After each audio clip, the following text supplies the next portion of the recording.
Welcome to Green TV, the show dedicated to green, positive, New Deal solutions. The Independent Greens advocate for weatherization jobs, solar jobs, geothermal jobs, wind jobs, rail jobs, lots of jobs. Welcome today. We have here with us in the studio Kate Alexandrova. Hello, everyone. And Jim Hurysz. Hi. Jim is a longtime friend of mine, and he is a businessman, a former candidate. He's an independent, and we would like to talk with him today about building a case for going green and the urgency for going green. Jim is a statistician, and he has done a lot of research on this. Welcome, Jim. Hi, it's good to see you all again, especially Gail. So what's going on? If you read the Washington Post today, or New York Times a couple days ago, there was a conference, serious global warming conference in Lima, and I think the world is starting to come to their senses, not coming to their senses as fast or as far as they should, but essentially things are at a point where we have to stop burning anything, everything, as soon as we can. We have to find massive replacements for combustion. And if you look at what we should be doing, there should be solar everywhere. And Virginia is way behind other states, other countries like Germany. But we just have got to stop burning. There's only 5 miles of atmosphere above us in the band around the Earth, and we're polluting that, and in various ways, and we've got to stop. Or at the minimum, global temperature is going to go up for 4 degrees by the end of this century, and most likely a lot more. And the decision makers really don't care. If you go around the Beltway, you go out on Route 50 to Winchester, you go out Route 29, any place. I mean, you see what's happened in the last 30 to 40 years where SUVs, McMansions, personal vehicles of all kinds, and we're polluting a lot. And the last few years, people have outdoor fire pits, chimereas, that sort of thing, and more planes, more vehicles, polluting. Well, I know that you're all for encouraging the more effective use of motor vehicles. Could you be a little more specific on what measures can be taken? Everything should be electric, and the electric should be generated by solar or geothermal, meaning hot water of some sort, and as a last resort, nuclear. So we should be shutting down everything that's burning, anything, petroleum, natural gas, But wood, we'll understand coal. it's a lot of investment. So what's your prediction as far as time frame goes? When do you think it can be done? It could be done pretty soon, because a lot of the stuff, a lot of the generating facilities are really old. So, for example, what you could do right now and what's being done in California is if you put a solar array on your house, you get 3 kilowatts out of that solar array during the daytime when it's hot, and when you can be powering your air conditioning heat pump right from the solar or putting it into the grid. So you can imagine there's billions of kilowatts of capability on the existing buildings, like this building, like warehouses, like shopping plazas, like homes, like garages. Well, California seems to be very progressive in terms of being green, and I also know that they've enacted the toughest restrictions on air pollution, requiring a 25% reduction in carbon dioxide pollution. Well, you know, all of that doesn't really mean anything, because if you look at the population growth, since she and I were born the same year, the population of the United States has more than doubled. So we're at 320 million now, and in 50 years we're going to have 130 to 150 million more people in this country, never mind the world. So there's a correlation between polluting the atmosphere and the number of people that are on the Earth? Oh yeah, and it's not only that. 40 years ago there were no SUVs. 40 years ago there were no McMansions. 40 years ago there were no personal watercraft. 40 years ago people didn't have fire pits in their backyard and tossing in logs. Jim, can you tell us a little bit about what the average normal person could expect to see as a result of global warming? For example, would it increase their cost for cooling and for energy? What the average person, depends on the age of the average person, depends on how old you are. So I'm 67 years old. I'm not going to see it. If I'm around when I'm 100, I'm just not going to care anymore because I'm going to be too old. However, a child born today is going to be 85 at the end of this century. And what that child is going to see, if we don't stop burning things to generate whatever, the child's going to see hell on Earth at the end of the century, hell on Earth. So would you feel that we have a responsibility to preserve the Earth for future generations? You have a responsibility to preserve the Earth for your children and grandchildren who are going to be around in 50 or 60 or 80 years. Oh, this is a very, surprisingly short-term perspective from what you say, and we only have 85 years ahead of us before we see that hell on Earth. So what does that mean? That means that we need to do something right away, right now. Yeah, well, hell on Earth means huge hurricanes, droughts, tornadoes, anything, huge blizzards, any weather extreme you can imagine, all in the same year. Okay, this is enough scary for me to start wondering, what do we do now? Mitigation. Thing by thing. You stop burning. Stop burning consumable fuels. Any kind of consumable fossil or less vehicles. Wood, anything that can burn and give off. Own less vehicles. Use public transportation. Well, the problem is population growth. So if you have twice as many people producing half the pollution, you have the same amount of pollution. And people don't correlate what's going to happen with their lives now. There's still McMansions being built everywhere. People are starting to buy SUVs again that get 12 miles a gallon because gas is a lot cheaper than it was a year or two ago. So essentially, unless there starts being hell on Earth in 15 or 20 years, people are just going to go on the same way. Yes, they probably will, because they're learned patterns of behavior. But what would you suggest to change specifically? Well, what I can suggest is, running for Congress and being on a really progressive platform and talking to a lot of people. Talking to people whose parents were in, like Gail in the Air Force, in the Air Force in the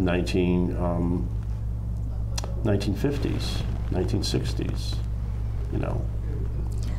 and their parents died, and they tell me what they were doing. And what they were doing is recovering extraterrestrial technology. And extraterrestrial technology that was powered by positrons, for example. And positrons are very energetic particles, a lot of energy in positrons. And if you capture that energy, wouldn't take many pounds of positrons to produce all the energy Washington metropolitan area needed for a year, several pounds of positrons. So there are things like extraterrestrial technology that could solve our energy needs, but that's all been squirreled away for the last 70 years. And I hope some future president will say, time to use it. But unfortunately, it looks like things will get to the point within 20 to 30 years that the global warming is going to be irreversible, and it's just going to be, things are going to be really bad. You're watching Green TV on Channel 10 with Kate Alexandrova. I'm Gail Parker, and this is Jim Hurysz, independent. And we're discussing today the need for urgency in going green and using solar energy, renewable energy sources. Jim, you were saying, what are some of the mitigating steps that we could take? Well, besides the extraterrestrial technology that we have been squirreling away for 70 years, that, you know, the people in charge don't want to talk about. Although you can buy a model of the extraterrestrial spacecraft that crashed in Roswell. You can buy a model of that and build it yourself, and it's very accurate, including the little gray beings that flew it. And that was powered by positrons, set up a huge electrostatic field. And if you know anything about electrostatic fields, like, you know, particles of toner in copiers, you set up an electrostatic field that the entire vehicle is like a charged particle, and it behaves that way. And so well, that's way over my head, Jim. And unfortunately, those extraterrestrials. I'm trying to follow. Unfortunately, those extraterrestrials happen to fly into some pretty severe thunderstorms, and that's what crashed them. And the thunderstorms interfered with the electrostatic field that powered their spacecraft. So, I mean, but just beside that. If we went and did solar water and solar photovoltaic in a huge way, we retrofitted every building with solar, and we only used fossil fuel and combustibles like wood, et cetera, methane, whatever. If we only use that very, very, very sparingly, basically to do things like to produce photovoltaics and a few other purposes, we could start reversing global warming within 10 to 15 years. Well, how do you reverse it? From what I know, this damage cannot be reversed. What happens is oxygen is constantly produced by algae in the ocean, especially if we plant more trees. And forests. And what we're doing is we are polluting the oceans, and we are destroying forests, where our oxygen, never mind the CO2, the O2 that we breathe and everything needs to survive. We're also destroying O2. So it's even more serious. You need You can't survive with less than 9% of O2. We have typically 21% of O2. In some really polluted places, like some industrial places in China, the O2 is down to about 12%. And so on top of all the other nitrous oxide and all the other pollution, you have O2 depletion. So you have to look at everything in a perspective of, things are getting bad and they're going to get worse, and population growth in the United States. Well, there's in March, next March, there's going to be 1 million more people in the United States than there are today. Wow, that's quite a change. And we're going to add between 27 and 30 million people this decade.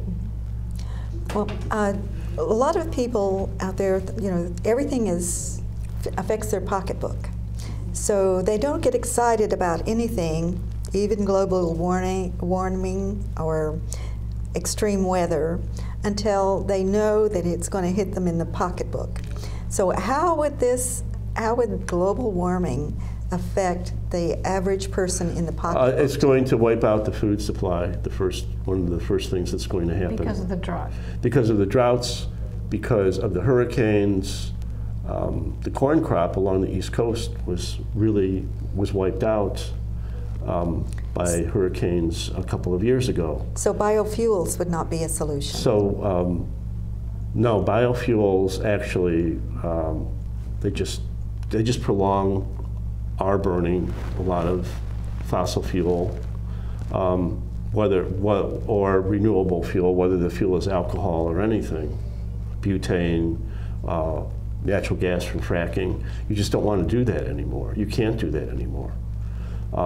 And so what happens is if you have this droughts, blizzards, floods, the impact of that on your food supply, and then if you decide we're going to have 560 million people, up from 320 million at the end of the century, what's that going to do? What are they going to eat? A child born today is going to live to be 85 years old. What's the last 20 years of that child's quality of life going to be from 2080 to 2100? Is that person going to be alive or going to be killed by a tornado or in a flood from a hurricane or from some other natural disaster? We're just living in a fool's paradise right now. We just believe things are going to go on forever the way they're going, but they won't. And things will start changing within the next, very, very significantly within the next 15 to 20 to 25 years. And look at Virginia. Dominion could say, hey, we're going to start going full speed ahead on photovoltaic. And they're actually lagging really significantly behind Maryland, behind Delaware. One of the reasons that the Independent Greens advocate for more candidates on the ballot is because we need more folks in Richmond to advocate for renewable energies. Right now, the solar farms in Virginia are limited in size to no larger than the Dominion Power solar farms, which is a very small percentage. So in order to change those laws, we have to have people in Richmond that are not obligated to those special interests of the utility companies and the power companies, so that we can have solar energy produced more freely in Virginia. Would you agree with that? It gets worse if you see who we just elected in the 8th District, Don Beyer. Don Beyer made his fortune and makes his livelihood out of importing gas guzzlers that use premium fuel. Isn't Don Beyer Range Rover in Alexandria? 12 miles a gallon, premium fuel. Okay, and then you start looking really deep into what Range Rover owners actually do. And they have clubs that actually go out and they tear up the environment in these Range Rover four-wheel drive expeditions. And then, there are the Volvos, more of the same. If you look at any of Don Beyer's dealerships, there's no solar there on his dealerships. So that's who we elected as our next, I didn't vote for him, but that's who we elected as our next congressman. And insofar as the IGs, the IGs should be pushing for electric trains. We do? Electric trains and for local trains, for saving these freight rail lines, which are in danger of conversion into trails that people only use 6 months a year. Light rail feeder systems? And so, yeah, things like that are important. I also, I don't happen to believe in streetcars, because I opposed the Columbia Pike streetcar in Arlington. That streetcar would have been powered by coal-fired plants in western and southern Virginia. And I believe in hybrids, going towards all electric vehicles. Where we should be putting the money is in advanced battery technology, which will allow vehicles to be powered for long distances, meaning 200 miles and up, with batteries. And doing things like, we have millions of people in single-family homes with a garage. We should have plug-in power from the rooftop solar to the vehicle in the garage. I mean, that should have been done decades. We could have done that decades ago. Things like that, really simple stuff that would, if we had massive solar, both for solar water heating, for your bathroom, for school bathrooms, for school swimming pools, all kinds of buildings, condo libraries, buildings, apartments, everything, libraries, everything. If we did that, we would not only save the environment, but we'd put OPEC out of business within 10 years. Oil would be such a glut on the market. They would be selling gasoline to whoever was still using gasoline for 10 cents a gallon. Yeah. If we went massively into solar, massively into it, like everywhere. And we could save $1 trillion a year if we didn't have war for oil. We could put that money into building solar and into building rail, electric-powered, solar-powered rail. Well, I'm amazed that the IGs haven't done more to do basic stuff that you could do right now. And I've talked to Carrie Campbell about this. I said, Carrie, get some train service, electric train service, down to Charlottesville from here. Electrify all of these lines. It's not a big deal to do, basically electrify. Interurbans were electrified 100 years ago. Get some interurbans going. Electrify all the rail. Get the local rail going. We would save the freight rail. If no one is going to come into their senses, and if the population is going to go from, in 50 years, it's going to increase by 130 to 150 million, I mean, that's another thing. We're going to lose a huge amount of vegetation, a huge amount of cropland, and nobody cares about that.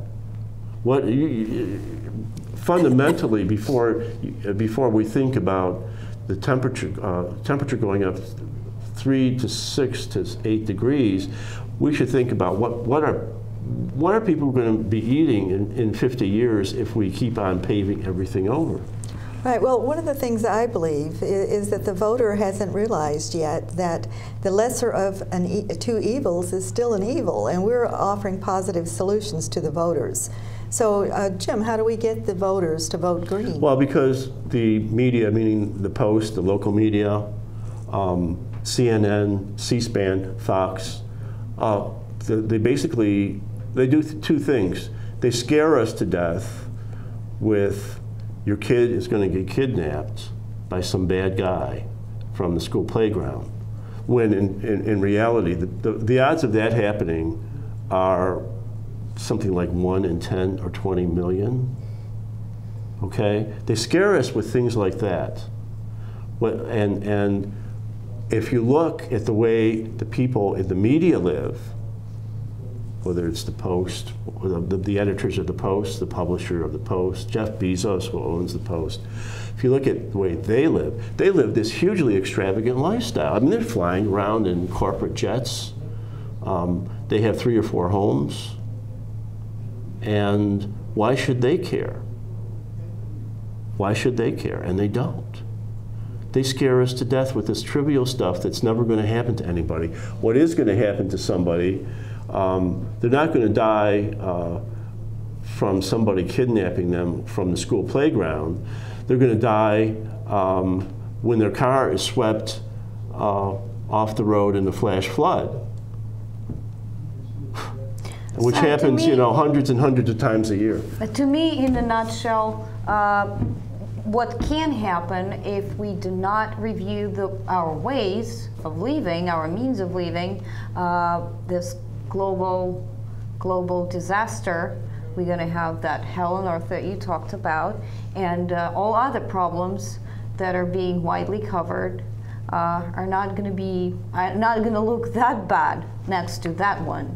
Well, when you start having in 1 year huge blizzards, huge droughts, hurricanes, tornadoes, everything, and it happens 1 year, then it happens the next year, and then it happens the next year. People will definitely get people's attention when their homes are swept away. You already got mine, Jim. Yes, it's time for us to start doing more green things. Speaking of time, how are we doing on the time? How much time do we have left? We have 1 minute? Okay. Thanks. All right, we have about a minute and a half left. Jim, in about a minute, what would you like for the viewers to know? Most important about we the have to urgency? come to our senses as a nation, as a world, and we got to stop right now doing what we're doing. But we're not. And everybody out there should be able to realize that, say, if you're 55, 60, probably you're not going to be around to suffer the consequences, but certainly your children will be. If they're in their 30s, they're going to be around 50 years. And if you got grandchildren who are 2, 3, 4 years old, they're going to be around at the end of the century when things will be hell if we don't stop doing what we're doing right now. As so far as the way we generate fuel, the way we power vehicles, the way we own vehicles, the way we do anything and everything in this society and around the world. Well, Jim, we appreciate your efforts All right. to make the world a better place. Well, I'm just telling you what the reality is. Reality is hard. It's easy to watch reality shows on TV which are scripted, and the actor and wannabe actors do all the roles and say what they're told. Well, us here on Green TV are very, very real, and we had Jim Hurysz today, who told us about the urgency of going green and the importance of this. And my name is Kate Alexandrova. This is Gail Parker, and here goes. Okay, all right. Yay! All right. See you later.